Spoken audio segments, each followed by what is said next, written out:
Bien, bonjour à vous. Aujourd'hui, on va parler de la distance de sécurité à vélo qui est donc de 10 mètres normalement, en période de Covid-19.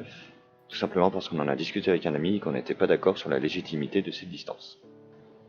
Alors, d'après l'État, il faudrait donc qu'entre deux cyclistes, il y ait une distance de sécurité de 10 mètres en raison du nuage de gouttelettes qu'on émettrait quand on respire en fait. Alors pourquoi 10 mètres? Reste là, je vais vous expliquer tout ça. Donc nous avons eu cette petite conversation car nous avons pour habitude de rouler à vélo par un groupe de 3 ou 4, donc inférieur à la limite de 10 personnes autorisées par le gouvernement. Ça c'est une limite que je trouve effectivement assez juste et même logique en fait pour éviter l'effet de foule.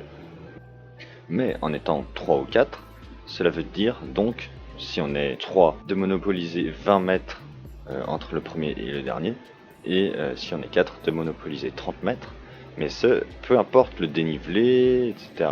Donc que ce soit en descente ou en montée, et en effet je ne trouve pas cette mesure logique, car ce nuage de gouttelettes change, entre guillemets, en fonction de la vitesse de l'usager, donc du cycliste quoi. Mais aussi par exemple du dénivelé, et on va venir à ça. En effet, l'idée c'est que le premier cycliste quand il expire, il recrache un petit peu de gouttelettes, donc potentiellement infectées, contaminées, qui resteraient dans l'air, formant un nuage derrière lui, car le cycliste se déplace, et les gouttelettes, moins en fait, elles se déplacent avec l'air un petit peu, mais globalement, l'air derrière le cycliste se déplace toujours moins vite que lui. Donc prenons une situation qui n'arrivera absolument jamais, mais qui est une situation extrême. C'est-à-dire que l'air ne bouge pas, que les gouttelettes, une fois qu'elles sont placées, entre guillemets, elles ne font que tomber, elles n'ont pas de vitesse dans la même direction que le cycliste, et donc à ce moment-là, le nuage aurait une longueur maximale. Évidemment, on ne prend pas en compte les gouttelettes qui sont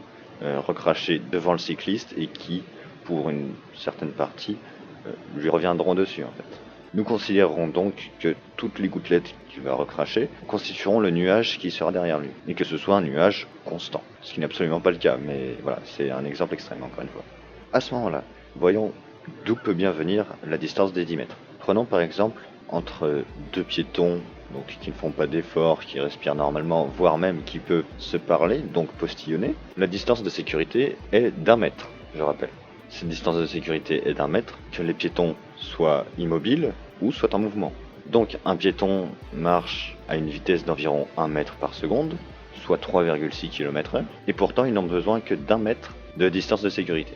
Donc si on ramène cette valeur à des cyclistes, distance de sécurité qui est donc de 10 mètres, donc 10 fois plus grande, il faudrait que la vitesse soit 10 fois plus grande aussi. Et donc avoir une vitesse, pour que ce soit efficace, de 36 km/h. Et je peux vous garantir que moi, avec mon VTT, les 36 km/h sur du plat, je les fais pas. Même en roulant à fond, en appuyant sur les pédales comme un malade, c'est tout simplement car mon rapport de vitesse est trop faible. D'origine, hein, mais mon rapport de vitesse ne me permet pas de rouler à 36 km/h. Le maximum que je peux atteindre, c'est 34. Je mesurais avec mon GPS, etc.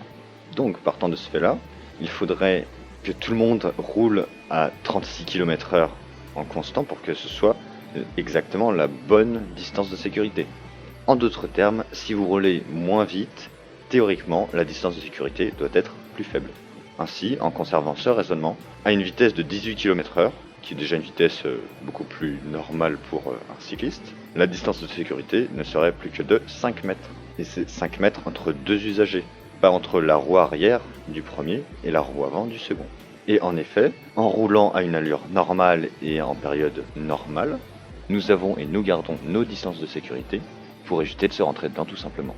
En général, nous gardons entre nous un vélo, voire un vélo et demi de distance entre la roue arrière du premier et la roue avant du second, du suiveur.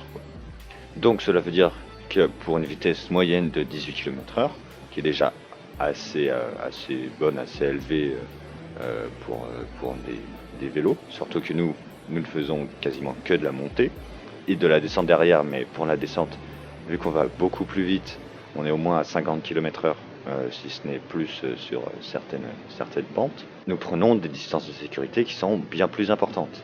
Donc cela veut dire que même en période normale, nous sommes en train de respecter la distanciation en fait.